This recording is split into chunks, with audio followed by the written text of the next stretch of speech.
All right, hello everyone. I decided to do my presentation on Lyssavirus. One of the more prevalent and fatal illnesses in the mammalian world is Lyssavirus, otherwise known as rabies. Belonging to the family Rhabdoviridae, Lyssavirus is a pathogen that targets the neurological system of all known mammal species, leading to an almost inevitable death. While it is possible for any mammal to contract this disease, its prevalence typically resides with animals such as raccoons, bats, foxes, skunks, etc. And as you can see here, the virus is a pretty simplistic shape as described at the CDC. They're typically identified by their bullet shape. Rabies is most commonly transferred through bites, salivous mucus secretions by the infected mammal, which will then continue to replicate in the new host. The neurological damage caused by this virus provides a means for it to spread, offering a broad range of terrifying symptoms, including unnatural aggression, loss of cognitive function, seizures, purposeless movement, and a general lack of fear. This irrational but favorable behavior allows the virus to spread between hosts quite efficiently in an unsuspecting setting. Among the various symptoms, diurnal activity among nocturnal animals may be one of the most telling signs of an individual that has been infected.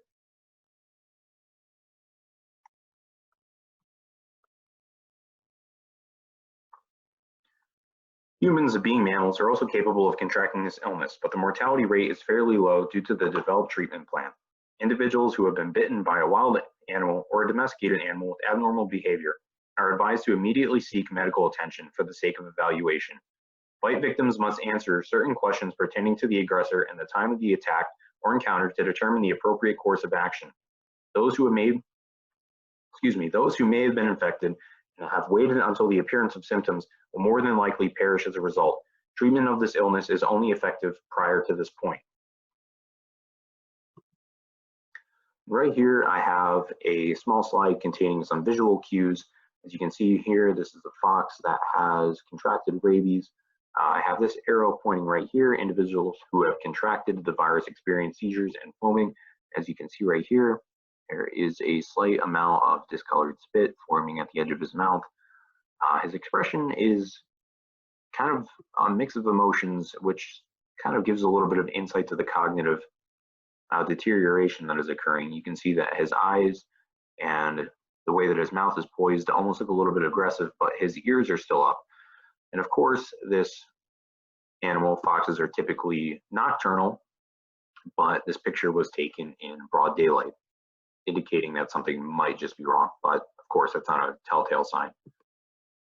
As previously mentioned, rabies has the potential to impact a variety of animals and is typically associated with a select group, those being raccoons, bats, foxes, skunks, etc. The outlier of this particular group is the skunk, as they are known for their defensive spray. Since skunks have evolved to use this as a means of deterring predators, will the virus overcome this natural instinct? As I previously discussed, rabies is transferred from host to host almost exclusively through bites, brought on as a consequence of excessive aggression and neurological damage. This aggression, even if cornered, is not characteristic of skunks, would be counterproductive to the spread of the virus. Does this illness bypass this natural reaction, or does it simply cause the host to act erratically in a way that promotes random success? Questions like these are important to ask because they offer a little insight as to how ingrained these behaviors are in certain species. Determining whether or not a degenerative disease, one geared toward the intentional destruction of the neurological system, overpowers the defensive impulses of a skunk may just help distinguish the conscious actions from the subconscious. So the very nature of this virus creates the circumstances that can help answer these questions. Establishing a control group. Though it is simply a hypothetical experiment, I believe it is important to cover the ethical considerations when dealing with diseases such as this. Due to its horrific nature and the experiment's intent to explore animal behavior, something that is not worth the suffering it causes, I believe it would be in the researcher's best interest to observe these events under natural circumstances if possible. While this may not be practical, it would be worth doing so for the sake of preserving healthy individuals. That being said, it would be first necessary to establish a control group. A control group would simply consist of healthy skunks and their defensive behavior without the implications created by the virus. These individuals would be captured using baited traps, tested for rabies, and observed for their defensive response. To keep this experiment relatively simple, the behavior would be divided into three separate categories: no response, chemical response, and physical response, with the potential for multiple entries under a given skunk. Defensive sprays would fall into the category of chemical responses, whereas biting and scratching would fall into the category of physical responses. After the control group had been captured and observed, the effects of the disease would then be represented in the independent group. Infected individuals would, once again, be chosen at random and observed using the same techniques. Game cameras may be employed to observe behavior without interference if desired. In light of the ethical considerations, it may be beneficial to work alongside groups that deal with infected animals regularly and record the behavior of skunks in those particular conditions. Skunks that are suspected to have rabies would then be subject to having their responses recorded under the previously outlined categories. Very little information is put forth in regard to the behavioral changes in skunks in relation to their spray, as most literary sources focus on the changes in aggression or mental function as well as the transmission of disease through the discharge. But according to the Arkansas State Government website, it is not transmitted through these means. Given the nature of the disease and its seemingly universal effects, I have sufficient reason to believe that the skunks infected with Lyssavirus would react in a way that promotes its spread.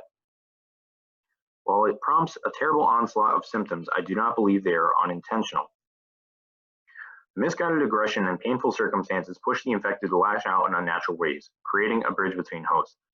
While the virus should certainly not be thought of as a sentient creature controlling the mind of another, speaking from an evolutionary perspective, the targeted areas of the body react in a way that replicates such an outlandish idea.